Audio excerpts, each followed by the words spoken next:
자, 서학개미 여러분, 오늘 정말 흥미로운 종목 하나 가져왔습니다. 바로 서클인데요. 아니, 실적은 역대급으로 잘 나왔다는데 주가는 왜 반대로 곤두박질 치고 있을까요? 정말 미스터리하죠? 오늘 그 누구도 속 시원하게 말해주지 않았던 그 진짜 이유, 제가 여기서 낱낱이 파헤쳐드리겠습니다. 자, 화면 좀 보세요. 이게 바로 서클의 역설, 오늘 이야기의 핵심입니다. 왼쪽을 보면요, 3분기 순이익이 무려 202%나 폭증했어요. 엄청나죠? 그런데 오른쪽을 보세요. 주가는 고점 대비 마이너스 74%. 완전히 박살이 났습니다. 아니, 돈은 이렇게 잘 버는데 주가는 왜 이 모양일까요? 도대체 시장은 뭘 보고 있길래 이런 반응을 보이는 걸까요? 우리가 놓치고 있는 뭔가가 있다는 건데 오늘 그 비밀을 파헤쳐보겠습니다. 네, 그럼 지금부터 본격적으로 주가 하락의 진짜 이유를 한번 까보겠습니다. 시장이 도대체 뭘 무서워하는지, 서클의 발목을 잡고 있는 그 근본적인 공포, 세 가지 핵심 포인트를 하나씩 짚어보도록 하죠. 바로 이겁니다. 서클의 가장 치명적인 약점, 아킬레스건이 바로 여기에 드러나는데요. 이 차트를 보시면 수익의 90%가 어디서 나오냐? 바로 USDC 예치금. 그러니까 고객들이 맡겨둔 달러를 굴려서 나오는 이자 수익입니다. 이게 무슨 뜻이냐면요. 이 회사의 비즈니스 모델이 금리 변동에 어마어마하게 취약하다는 걸 그냥 대놓고 보여주는 거예요. 쉽게 말해서 금리가 오르면 신나게 돈 벌고 금리가 내리면 실적이 그냥 곤두박질 치는, 사실상 연준 손바닥 위에서 노는 구조라는 거죠. 그래서 시장이 두려워하는 3대 공포가 뭐냐? 바로 이겁니다. 첫째, 금리 인하라는 절벽. 둘째, 수익성이 나빠질 거라는 압박. 그리고 셋째, 어마어마한 주식 물량 폭탄. 자, 지금부터 이 세 가지가 각각 어떻게 서클의 발목을 잡고 있는지 하나씩 제대로 뜯어보겠습니다. 첫 번째 공포부터 보죠. 바로 금리 인하 절벽입니다. 여러분, 주식시장은 항상 미래를 먹고 살잖아요. 지금 당장 실적이 좋아도 미래가 불안하면 주가는 떨어집니다. 지금 시장은 뭘 보고 있느냐? 바로 2025년부터 시작될 연준의 금리 인하 사이클을 보고 있는 거예요.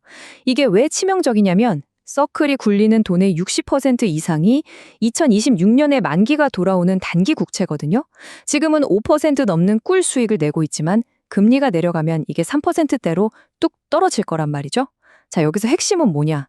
이것 때문에 서클의 주 수입원인 이자 수익이 적게는 30%, 많게는 50%까지 그냥 증발해버릴 수 있다는 공포가 이미 지금 주가에 반영되고 있다는 겁니다. 시장은 벌써 1, 2년 뒤 계산기를 다 두드려보고 있는 거죠. 두 번째 공포는 수익성 악화입니다. 이게 또 기가 막히는데요. 3분기 실적 숫자만 보면 정말 환상적이었어요. 매출 66%, 순이익 202% 증가. 와, 대단하죠. 그런데 바로 그 실적 발표 자리에서 회사가 찬물을 확 끼얹은 겁니다. 내년에는 비용은 더 늘고 마진은 줄어들 것 같습니다. 라고요. 시장은 이 한마디에 완전히 얼어붙은 거죠. 어제까지 성장 영웅으로 떠받들던 주식을 하루아침에 이거 혹시 가치 함정 아니야? 하는 의심의 눈초리로 보기 시작한 겁니다. 미래에 대한 불안감 한마디가 역대급 실적을 그냥 집어삼켜버린 셈이죠. 그리고 마지막 세 번째 공포, 이게 단기적으로는 가장 아플 수 있습니다. 바로 물량 폭탄입니다. 최근에 락업이 풀렸어요. 그러니까 초기 투자자들이 주식을 팔지 못하게 묶어뒀던 기간이 끝난 거죠. 그러면서 시장에 풀린 물량이 얼마냐? 무려 1억 2천만 주입니다. 감이 안 오시죠? 이게 전체 유통 주식의 55%, 절반이 넘는 물량이에요. 그냥 시장에 주식 매물이 홍수처럼 쏟아져 나온 겁니다. 여기에 회사 내부자들까지 주식을 팔기 시작하니까 이건 뭐 회사가 좋고 나쁘고를 떠나서 그냥 파는 사람이 너무 많으니까 주가가 버틸 재간이 없는 거죠. 순전히 수급 때문에 주가가 짓눌리고 있는 상황입니다. 자, 지금까지 주가가 왜 이렇게 박살이 났는지 그 원인을 진단해 봤습니다. 아픈 곳이 어딘지는 알았죠? 그럼 이제부터가 진짜 중요합니다. 이 진단을 바탕으로 그래서 우리는 이제 뭘 해야 되나? 이 질문에 대한 답을 찾아봐야죠. 여러분이 어떤 스타일의 투자자인지에 따라서 이 서클이라는 주식에 대한 접근법은 180도 달라져야 합니다. 이 표가 바로 여러분의 투자 결정을 도와줄 나침반입니다. 한번 같이 보시죠. 자, 내가 만약 스테이블 코인의 미래를 보고 장기 투자하는 사람이다. 그러면 단기적인 금리 변동 같은 건 노이즈로 보고 USDC 생태계가 커지는 것에 베팅하는 거니까 지금의 하락은 아주 좋은 분할 매수 기회가 될 수 있겠죠? 반대로 나는 안정적인 수익 구조를 중시하는 전통적인 가치 투자자다. 그렇다면 지금 서클은 피하는 게 상책입니다. 수익 구조가 너무 불안정하니까요. 단타를 노리는 모멘텀 트레이더라면 락업 물량 좀 소화되고 기술적 반등을 노려볼 수는 있겠지만 변동성이 살인적이라 정말 위험한 도박이 될 수 있습니다.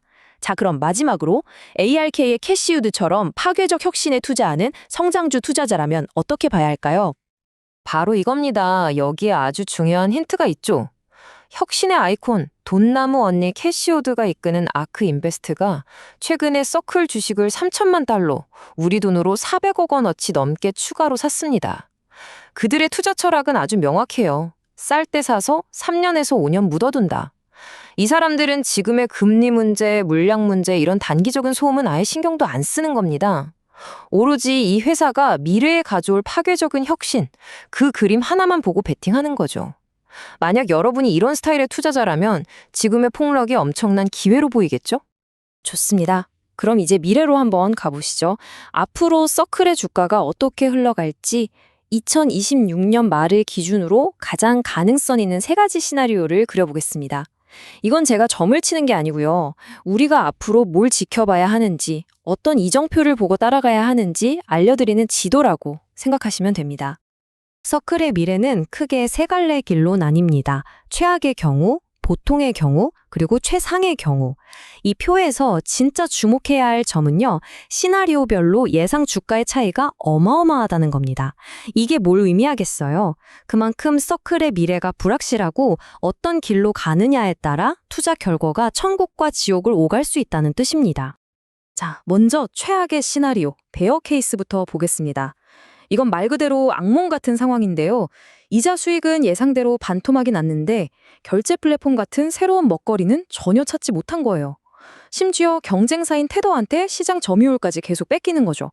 이렇게 되면 2026년 말 주가는 45달러에서 65달러, 지금보다도 한상 더 떨어질 수 있다는 암울한 전망입니다.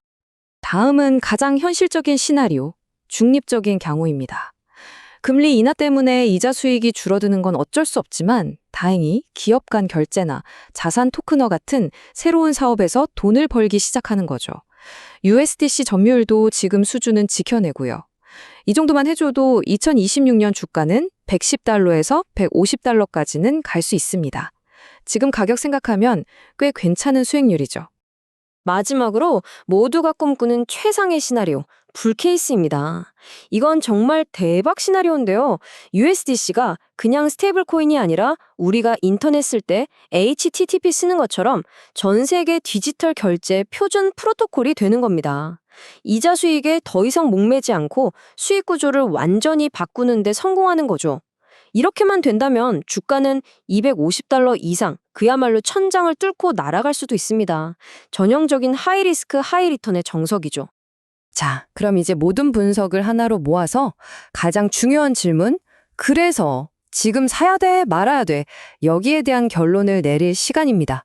여러분이 바로 써먹을 수 있는 구체적인 투자 전략을 딱 정리해 드리겠습니다. 오늘 내용 중에 딱 하나만 기억해야 한다면 바로 이겁니다. 여러분, 서클을 바라보는 안경을 바꿔 끼셔야 합니다. 이 회사를 금리 따라서 실적에 왔다 갔다 하는 은행주로 보면 절대 안 됩니다. 이 회사는 스테이블 코인 성장주입니다. 평가 기준이 달라야 해요. 금리가 아니라 USDC 유통량이 얼마나 늘어나는지, 서클의 플랫폼을 쓰는 사람이 얼마나 많아지는지 이걸로 가치를 매겨야 합니다. 이 관점으로 보지 않으면 서클의 진짜 잠재력을 놓치게 될 겁니다. 그래서 만약 서클에 투자하기로 마음먹었다면 이 4가지 원칙은 반드시 지키셔야 합니다. 첫째, 매수는 70달러 아래에서만 분할로 접근하세요. 둘째, 아직 팔려는 사람이 많으니까 80달러 위에서는 절대 따라붙지 마세요.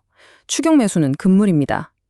셋째, 이건 변동성이 정말 큰 종목이니까 내 전체 포트폴리오의 3%에서 최대 5%를 넘기지 마세요. 그리고 마지막, 이게 제일 중요합니다. 일종의 순절 라인인데 만약 2026년 상반기가 됐는데도 여전히 수익의 70% 이상을 이자에 의존하고 있다? 그건 이 회사가 변신에 실패했다는 신호입니다. 그때는 뒤도 돌아보지 말고 매도하고 나와야 합니다. 자, 결국 마지막 질문은 이것 하나로 귀결됩니다. 서클은 과연 미래 디지털 달러 시대의 핵심 인프라가 될 것인가? 아니면 그냥 금리 사이클에 잠깐 반짝했던 회사로 기억될 것인가? 그 판단은 결국 우리 투자자 각자의 몫이겠죠. 오늘 분석이 여러분의 그 판단에 조금이나마 도움이 되었기를 바랍니다. 이렇게 복잡한 상황 속에서 남들이 보지 못하는 기회와 리스크를 정확히 짚어내는 깊이 있는 분석, 저희 모여라 서학개미 채널을 구독하시면 놓치지 않을 수 있습니다. 오늘 내용이 유익하셨다면 구독 버튼 꼭 눌러주시고 저희와 함께 성공 투자의 길을 걸어가시죠.